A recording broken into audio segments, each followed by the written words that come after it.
자, 영주형을 부른 김에 뽕을 뽑겠습니다. 발렌시아 경기는 이제 이강인 선수가 명실상부한 에이스의 자리에 올라간 것 같기 때문에 우리가 좀 팔로잉을 해봐야 되는데 네. 2라운드 셀타비고 대 발렌시아 경기 이제 프리뷰를 간략하게 해볼게요. 네. 두 팀 다 1라운드 경기를 했습니다. 네. 간략하게만 좀 보죠. 1라운드 때 어땠는지. 1라운드 때 셀타비고는 에이바르 원정 경기를 치렀어요. 0대0 무승부. 네, 0대0 무승부인데 이 경기에서 왼쪽에 놀리토, 오른쪽에 엠네모르, 그리고 최전방에 아스파스가 나왔는데 놀리토하고 엠네모르하고 굉장히 날카로운 슈팅을 많이 때렸어요. 그래서 요 슈팅도 굉장히 많았지만은 에이바르의 골키퍼, 드미트로비치 골키퍼 막 근육맨. 아, 맞아요. 몸 좋잖아. 선방 많이 했습니다. 그러면서 0대0 무승부가 됐거든요. 그래서 1라운드 돌아왔을 때 셀타비고는 내용에 비해서 결과가 좀 아쉬웠다.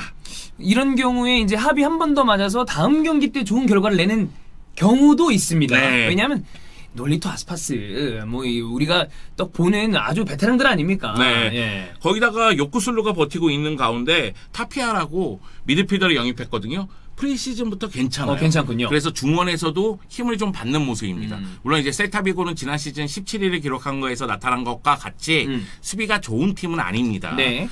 자, 반면에 발렌시아는 발렌시아 더비를 치렀죠. 레반테랑. 네, 레반테를 상대로 역전승을 거뒀는데 사실 경기 시작과 동시에 악몽이었죠. 네, 시작한 지 1분도 안 돼서 먹혔으니까. 네, 에스케르도가 볼을 빼앗기면서 결국은 앞쪽으로 볼이 연결됐고 모랄레스가 수비수 3명 정도를 제치면서 말 그대로 메시 놀이하면서 마무리 지었잖아요. 그 가운데서 이제 이강인 선수가 공격을 이끌어 나갔죠. 그러니까 이강인 선수가 도움 2개를 했을 뿐만 아니라 패스 성공률이 90%가 넘어가는 18차례 패스했는데 17차례 성공을 했으니까. 그리고 볼 경합 과정에서도 굉장히 좋은 모습을 보여줬고 그러면서 발렌시아 언론 쪽에서도 그렇고 스페인 언론 쪽에서도 그렇고 야 이것이 이강인이고 그래. 이것이 이제 발렌시아의 새로운 에이스다. 그렇지. 이런 얘기를 했거든요. 다만 이 경기는 발렌시아 팀적으로 봤을 때는 경기력에 비해서 결과가 좋았던 좋았지. 경기예요. 네, 왜 그러냐면은 발렌시아 같은 경우에는 수비 쪽의 문제가 너무 심각해요. 일단 선수들이 디아카비랑 망갈라가 나오면 답이 없거든. 물론 가브리엘 파울리스타가 여기 한 자리는 있지만 아니 가브리엘 파울리스타도 제가 보기에는 우와 잘해 이 수준은 아니에요. 발렌시아에 있으니까 수비의 에이스가 됐죠. 네, 그런데 너무 가브리엘 파울리스타가 불쌍해 보이는 거야. 옆에 막 그러니까 이거 비교 체험도 아니고 망갈라가 부상당해서 나가니까 디아카비가 들어와. 그러다 보니까 수비가 굉장히 안 좋았고 또 한 가지는 콘도그비아하고 에스케르도로 이 중앙 미드필더를 구성을 했는데 여기서 볼이 앞쪽으로 전진이 안 돼요. 파레오가 없으니까. 네. 항상 파레오를 거쳐가는 버릇이 있어서 그런지 몰라도 수비에서 앞쪽으로 연결이 안 되니까 앞쪽에 있는 이강인이 실질적으로 플레이메이커 역할을 하는데 볼터치가 적을 수밖에 없죠. 많지 않았어요. 네. 그러다 보니까 패스가 18회밖에 안 되는 거예요. 그래서 기본적으로 상대의 1차 압박을 어떻게 뚫어내느냐 이것에 대한 고민이 발렌시아는 있어야 돼요. 하비 그라시아 감독이 경기 끝나고 나서 경기 초반에 수비도 안 좋았고 미드필더 라인에도 문제도 있고 그러면서 그 얘기를 했습니다. 수비 쪽, 미드필더 쪽 다 보강이 필요하다. 해야 돼. 네, 그런데 일주일 전쯤에 하비 그라시아 감독이 나 감독직 딱 임명됐을 때 약속했었다. 영입해 주기로. 그런데 지금 안 해준다 하고 비판했었거든요. 그런데 머시 회장을 만났어요. 네. 근데 머시 회장이 솔직하게 얘기했답니다. 돈이 없어. 근데 그럼 사실 감독 입장에서 왜 그러다가 돈이 없어. 이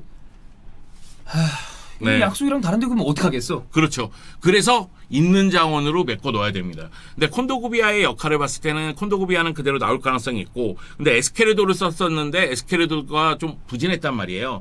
그래서 요 자리는 바뀔 가능성이 있습니다. 제가 생각하기에는 이 미드필더 라인의 변화를 좀 줄 것으로 보이고 특히 라치치 선수가 들어오지 않을까 그런 생각은 좀 들거든요. 솔레르 선수의 몸 상태가 지금 정확하게 알 수는 없는데 그럼 솔레르가 이제 들어와도 되는데 네, 근데 솔레르 선수도 아마 이 경기까지는 출전하지 못할 것으로 좀 보이거든요. 여하튼 솔레르가 부상에서 돌아온다면 솔레르가 뛰어도 되는 자리이긴 합니다.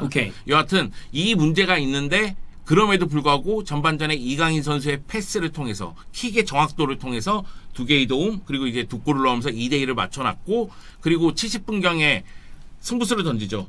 네, 마누바이오라든가 체리 셰프를 투입하면서 공격 넣었죠. 네, 상대가 지쳤을 때 공격의 스피드를 올려놓고 상대가 미드필더에서 압박할 때 한 번에 넘기는 패스를 통해서 뒷공간을 노렸고 그러면서 마누바이오가 두 골을 넣는 맞아요. 그런 모습이 나왔습니다. 일단 역전승이니까. 그래서 분위기가 나쁘진 않을 거예요. 그럼요. 이겼으니까. 네. 자, 이 상황에서 그럼 셀타랑 발렌시아 두 팀의 전적을 뭐 간략하게만 짚어보면 당연히 발렌시아가 좀 우위에 있겠죠. 네.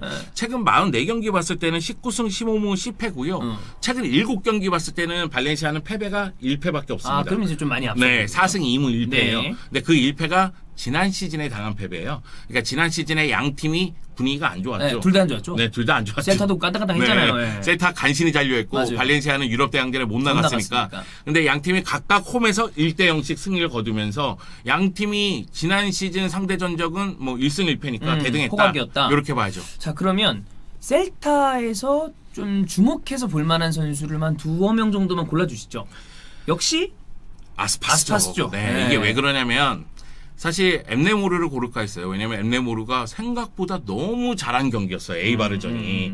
그래서 엠네모르가 측면 쪽에서 뚫고 들어가면 셀타비고의 공격은 더욱더 힘을 발휘할 것이다. 그러니까 놀리토는 중앙 쪽으로 들어와서 패스를 뿌리거나 슈팅을 많이 하면 엠네모르는 좀 더 직선적으로 플레이하면서 수비 라인과 골키퍼 사이 공간으로 빠른 크로스를 많이 넣어주더라고요. 네. 그리고 슈팅도 정확한 슈팅을 했었고 그래서 엠네모르를 고를까 하다가 지난 경기 0대0이잖아요. 골이 필요하잖아요. 그렇지. 아스파스입니다. 아스파스 골 넣어줘야지. 네. 2015년 리버풀에서 돌아온 다음에 매 시즌 두 자릿수 골 넣고 있어요. 그러니까 리버풀 때 아스파스는 우리가 알고 있는 그 아스파스가 아니야. 아니었죠. 네. 진정한 아스파스는 셀타 셀타비고에서. 아스파스죠. 네. 그렇습니다. 그 다음에 한 명은 그 아까 얘기하셨던 그 타피아? 네. 네. 페루 국가대표 출신의 수비형 미드필더인데 수비형 미드필더 센터백 모두 볼 수 있는 자원인데 수비형 미드필더 역할을 해요. 그런데 제가 아까 전에 발렌시아의 약점이 수비 라인 그리고 미드필더 중앙 라인. 그럼 중앙 쪽에서 중원 싸움을 했을 때 타피아하고 요쿠슬루가 힘을 발휘하면 셀타비고가 조금 더 경기를 수월하게 풀 수 있다는 거죠. 그런 측면에서 봤을 때는 타피아의 활약이 굉장히 중요할 것 같고 요 팀에는 이제 발렌시아 출신의 산티미나가 있습니다. 산티미나. 네, 산티미나가 아마도 후반전에 나올 가능성이 있는데 영종의 명언 있죠. 산티미나의 산티날 마무리. 네. 야, 근데 지금도 그건 변함이 없어. 그건 맞아. 네. 오히려 더 안 좋아졌어. 참. 여하튼 산티미나도 뛸 수 있다. 그렇습니다. 발렌시아는 뭐 이강인은 당연히 그렇다 치고 저는 개인적으로 셀타 출신이잖아요. 네. 그때부터 좋아했던 공격수예요. 네. 막시 고메즈. 막시 고메즈 얘기를 해야죠. 왜냐면 네. 셀타 출신이고 셀타에서 2시즌 동안 뛰는 동안 라리가 30골. 그리고 지난 시즌 발렌시아 초반에 안 좋았지만은 발렌시아에서도 결국 10골 채우면서 두 자릿수 골 넣었고 그리고 무엇보다도 이강인하고 호흡이 환상적입니다. 둘이 개인적으로도 굉장히 친해 보이고 스타일도 잘 맞고 좋고 약간 전형적인 빅앤스몰 네. 이런 느낌이 나죠. 근데 이 경기도 발렌시아 입장에서는 전반전 분위기로는 아마도 굉장히 고전할 가능성이 있어요. 레반떼전 같은 전반전의 경기력이라면. 네. 그러면은 적은 득점 기회를 골로 연결할 수 있느냐의 문제가 돼요. 근데 이강인 선수가 지난 레반떼전 같은 활약을 이 경기에서도 보여준다면 분명히 한두 차례 득점 기회를 만들어줄 거란 말이에요. 그거를 막시 고메스가 해결할 수 있느냐가 매우 중요해요. 그 다음에는 누구를 좀 봐야 될까요? 네, 수비가 너무 안 좋다 보니까 제가 골키퍼를 끌고 왔습니다. 도메네크. 네, 하우메 도메네크 골키퍼. 근데 저는 가끔 보면 그런 것처럼 레노보다 에밀리아노 마르티네즈가 나와 보일 때처럼 실러슨보다 하우메 도메네크가 나와 보일 때도 있는 것 같아. 어떨 때? 위기 상황 대처 능력은 제가 보기에는 하우메 도메네크가 좀 더 우위에 있다고 평가해도 될 것 같아요. 그만큼 선방 능력을 갖고 있어요. 세이브 능력이 좋아서 네. 되는 날. 맞아요. 근데 하우메 도메네크의 문제는 선방한 다음 플레이예요.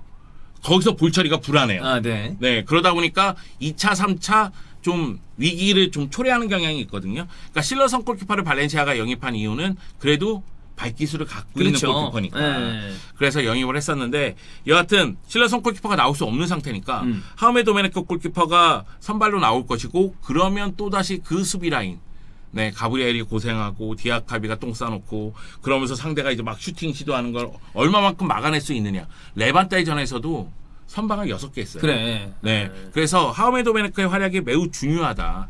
결국은 수비 라인이 불안하다는 걸 인정하고 가자. 네. 그랬을 때 어떻게 실점률을 줄일 것이냐. 그게 중요하다. 네, 이것에 대해서 고민하고 그렇다면은 하우메 도메네크 선방 능력을 또다시 기대할 수밖에 되겠네. 없다. 네. 자, 예상 라인업은 이렇게 저희가 뒤에 깔아드리는 요거대로고요. 요거를 베이스로 하면서 포인트를 짚어보겠습니다. 핵심 포인트, 뭐를 좀 봐야 될까요? 전반전은 측면을 지배하는 자예요. 측면. 네, 왜 그러냐면 좀 전에 얘기했다시피 놀리토, 엠레모르를 이용한 공격이 굉장히 좋았어요. 여기다가 브라이스 멘데스가 지난 경기에서는 3미드 중에 하나로 나왔거든요. 근데 측면 플레이가 언제든지 가능하고 네. 하프 스페이스로 들어갈 수도 있고 그런 측면에서 봤을 때는 결국 이 셀타비고 같은 경우에는 측면을 통해서 공격을 전개하는 경우가 많을 것이고 발렌시아 같은 경우에는 네반떼전을 봤을 때입니다. 네반떼전을 봤을 때 중앙 쪽에서 뭘 만들어갈 힘이 없어요. 없다. 그러면은 결국은 이쪽도 측면이야. 네.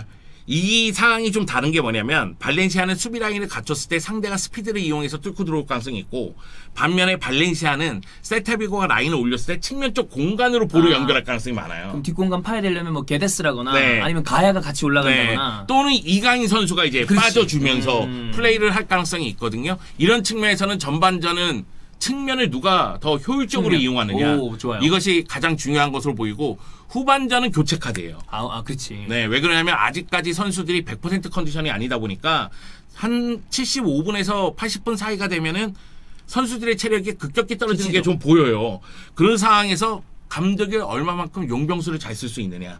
당장 발렌시아는 교체 카드를 통해서 체르시프도 그렇고 바이오도 그렇고 뭐가 나왔으니까. 네. 근데 이제 셀타비고 같은 경우에는 산팀이나 아니면은 데니스 수아레스 이런 선수들을 투입할 가능성이 있거든요. 네. 그래서 변화를 줄 가능성이 있고 반면에 발렌시아 같은 경우에는 좀 전에 얘기한 체리셰프, 마누바이오가 있고 그래서 이 교체 카드가 얼마만큼 효과를 볼 수 있느냐도 매우 중요할 듯 보입니다. 포인트는 그 정도로 짚어보면 될 것 같습니다. 네. 그러면 영주형 보셨을 때 어느 팀이 승리할지? 이 경기 좀 어려운 게 셀타비고가 지난 경기가 나쁘지가 않았어. 비긴 했지만 나는 개인적으로 형 셀타 좋아하시잖아. 셀타를 그렇게 좋아하진 않지만 그 아스파스 좋아하잖아. 아스파스는 좋아하지. 아스파스는 진짜 물건이지. 진짜 좋은 선수야. 진짜 좋은 선수야. 사실 무승부 예상합니다. 무승부. 네, 왜냐면 셀타비고가 경기를 주도할 가능성이 있는데 발렌시아가 지난 발렌시아 더비를 봤을 때 그 저력 결국에는 이제 뒤집어냈으니까 그거를 다시 한번 보여주지 않을까? 그런데 지난 발렌시아 더비를 한번 이렇게 천천히 한번 생각해봤는데 이거는 정말로 해피엔딩으로 가는 모든 스토리가 갖춰져 있었어. 그래서 그렇게 된 거죠. 왜냐면 그 경기 내용을 봤을 때는 레반테가 그렇게 압박하고 그렇게 공격하고 모랄레스가 2골이나 넣었는데 아니 그 밀리는 상황에서도 이강인의 그렇지. 코너킥 정말로 놀라운 코너킥 킥이 대단했죠. 전진 패스 와 그 막시 고메스의 마무리 아니 전반전에 2대2로 맞춰놨다는 게 난 너무 놀라웠어. 그런 측면에서 봤을 때는 이 경기도 무승부 정도는 가겠다. 갈 수 있다. 그리고 만약의 경우 0대0 상황이나 1대1 상황이 지속되는 가운데 한 75분 80분쯤 간다. 그럼 발렌시아는 가능성이 더 높아진다. 승리할 가능성이 높아질 수도 있다. 네. 왜냐면 교체 카드로 재미를 봤었으니까. 그쪽은 싼 팀이라고. 그렇습니다. 이강인은 여기 이번에도 선발 출전해서 활약을 할 가능성이 커 보여요. 크죠. 네. 저는 이강인 선수의 능력에 대해서는 의심하지 않아요. 우리가 뭐 히든 풋볼스에서 여러 번 얘기했지만 막시 고메스하고 이강인하고 게데스하고 다 어울려. 맞아. 이게 왜 그러냐면 예전 감독들은 게데스의 스피드를 이용하려고 게데스를 사사이에서 위로 올렸단 말이에요. 그러면서 이강인을 측면에 배치했어요. 근데 오히려 이강인을 위로 올림으로 인해서 게데스가 수비 부담이 많아지긴 했지만 그리고 수비적인 임무를 제대로 하고 있지도 못하지만 여하튼 게데스가 중앙 쪽으로 들어오면서 경기의 관여도가 높아지고 이강인은 측면 플레이를 할 줄 알기 때문에 측면에 빠지면서 연계가 가능하단 말이에요. 그러면서 다양한 플레이가 가능한 그런 모습이 나오고 있는데 제가 좀 걱정하는 거는 이강인에게 얼마만큼 많은 패스를 줄 수 있느냐의 문제예요. 이강인 자체가 공을 연결하지 못한 케이스가 많아서 터치도 얼마 안 됐고 패스 자체가 얼마 없었잖아요. 기본적으로 이강인이 나온다면은 막시 고메스 파트너 4-2-3-1에서 막시 고메스 밑에 또는 4-4-2에서 투톱. 그러면은 결국은 여기까지는 볼이 좀 운반이 돼야 돼요. 그럼 어쩔 수 없이 이강인이 좀 내려와서 같이 빌드업에 좀 관여를 해줘야 되는 건지. 그러면은 이제 역습 상황에서의 위력이 좀 떨어질 가능성이 있죠. 그러니까 무슨 얘기냐면 이강인 선수가 밑으로 내려와서 볼을 잡고 패스를 뿌려줄 가능성이 있단 말이에요. 그러면은 모두가 수비 쪽에 있다가 나아가고 있는데 공격수 한 명이 내려와서 볼을 연결해주면 앞에 공격수 한 명밖에 없잖아요. 그럼 막시 고메스가 연결이 되더라도 이걸 지켜내야 될 거 아니에요.